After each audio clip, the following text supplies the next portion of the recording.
So today is Monday here in the Philippines, and I'm going out today to get more bluegrass, and I will plant them in the backside of our house and get some flowering plants as well. So see you around. Bye for now.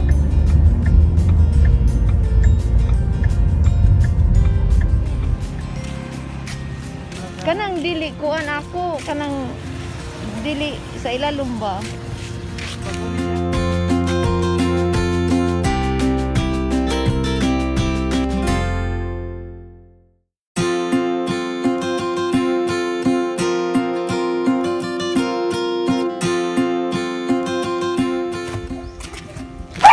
So this is the bluegrass that I got today from my favorite place. I got 2 square meters.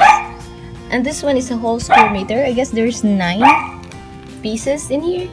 So we have to plant them before they start to get brown. So let's get started. So this is where we're gonna plant this bluegrass. So all the way to the other side.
here again. We have to grab another set or at least 2 square meters of bluegrass because I don't have enough. So let's go.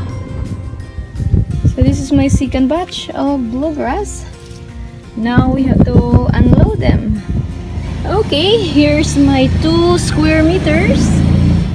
This should be enough to fill all the way to the end. So let's keep digging.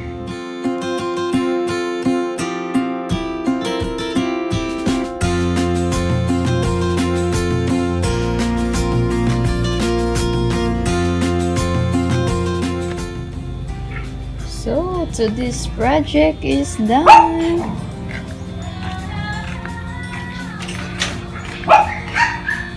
All my bluegrass are here.